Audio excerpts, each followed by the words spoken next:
because I thought this was very interesting. So the guy I'm talking about today is Chris Benoit.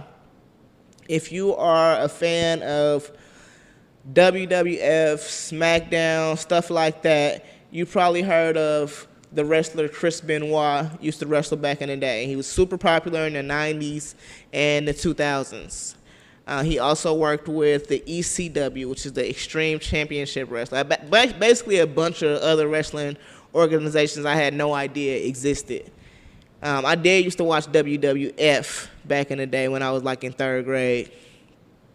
So he came up with the likes of Chris Jericho, Eddie Guerrero, those type of heavyweights. And what rightfully set Benoit apart, though, from his peers was just the fact that he was immensely obsessed with wrestling.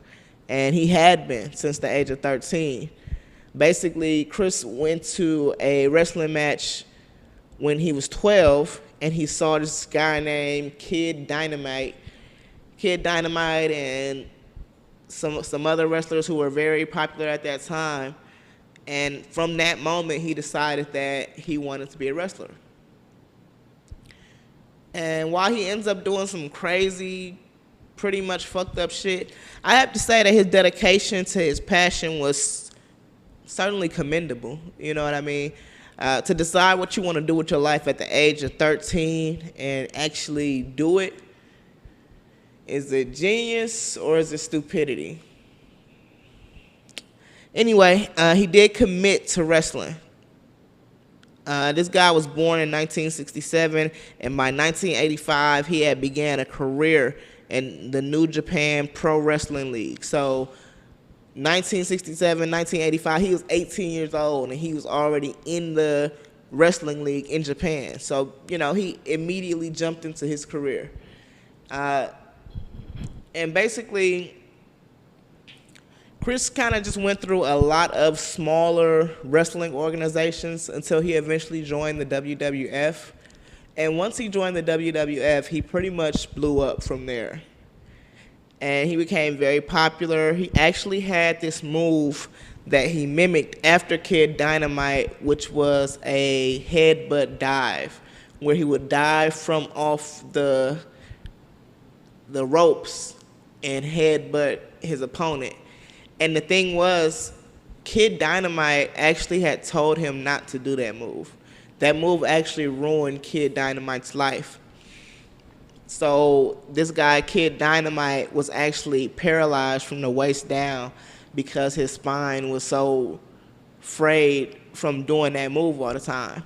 And Kid Dynamite got the move from another wrestler who had told him not to do it because it ruined his life. So, you know, these motherfuckers don't listen. But it's his passion. It's their passion. It's when people get so passionate about something to where they are passionate to a fault, it's actually the only way, excuse me, that any industry, to me, can be pushed forward. And Chris Benoit definitely changed pro wrestling. So anyways, like I said, he had these moves. He really blew up in the WWF. But Chris Benoit had been on steroids for quite some time. So pretty much his entire wrestling career, he had been taking steroids. And ultimately, I'm going to tell y'all what he did, for those that don't already know, but they decided that it wasn't linked to steroids, but to me, there's no way you take steroids for such an extended amount of time. And we're talking about 10, 15 years, and there's no permanent, lasting mental effect. Of course, I'm not a doctor, so I don't know, but that's what I would think. So Benoit, like I said, was on steroids. He was doing these crazy moves. He would be in these, what was it called? These TCL matches. And TLC matches. And it's not TLC like 10 and 11 care. It's tables, ladders, and chairs.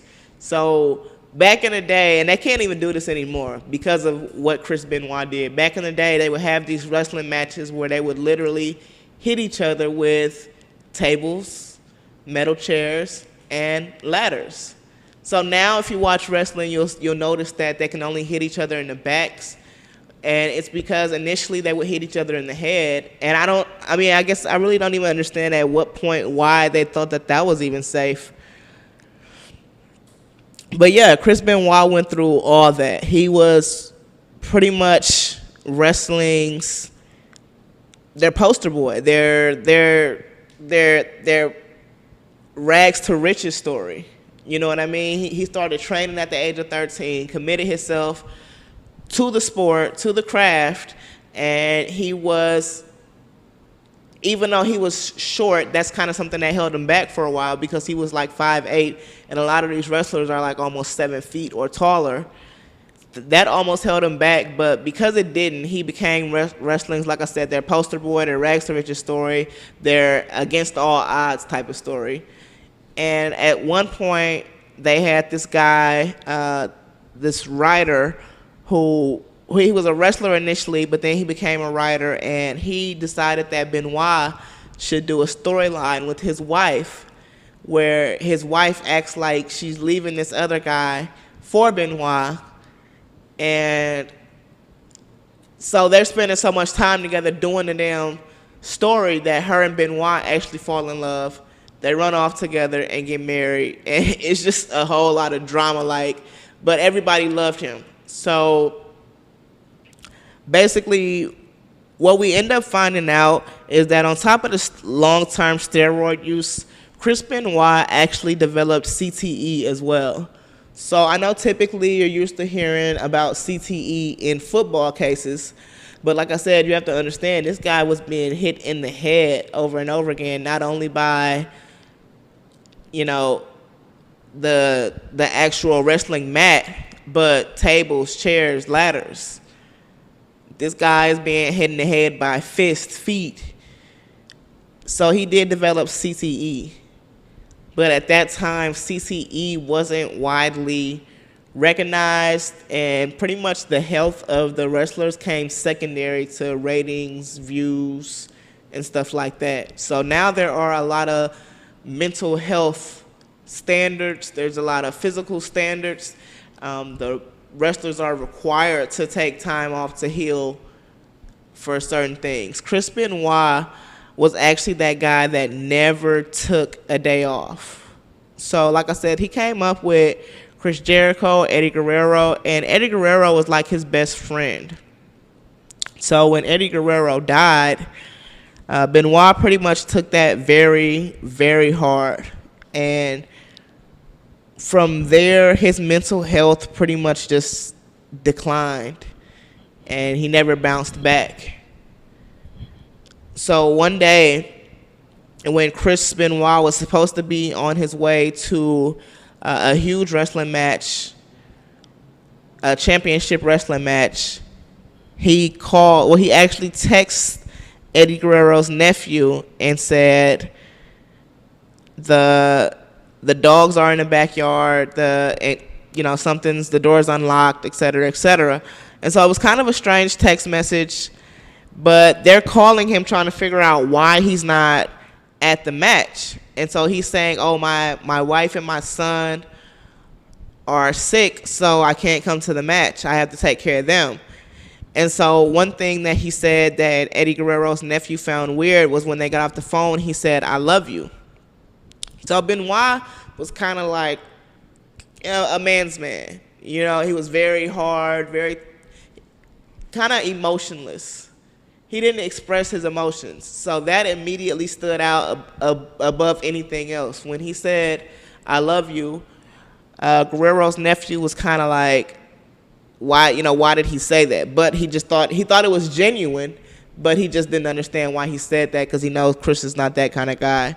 So it turns out that Benoit had actually strangled his wife to death, strangled his son, and then hung himself on his weights. He tied some kind of cloth around his neck and then connected it to his weight, so when he pulled the thing, it hung him.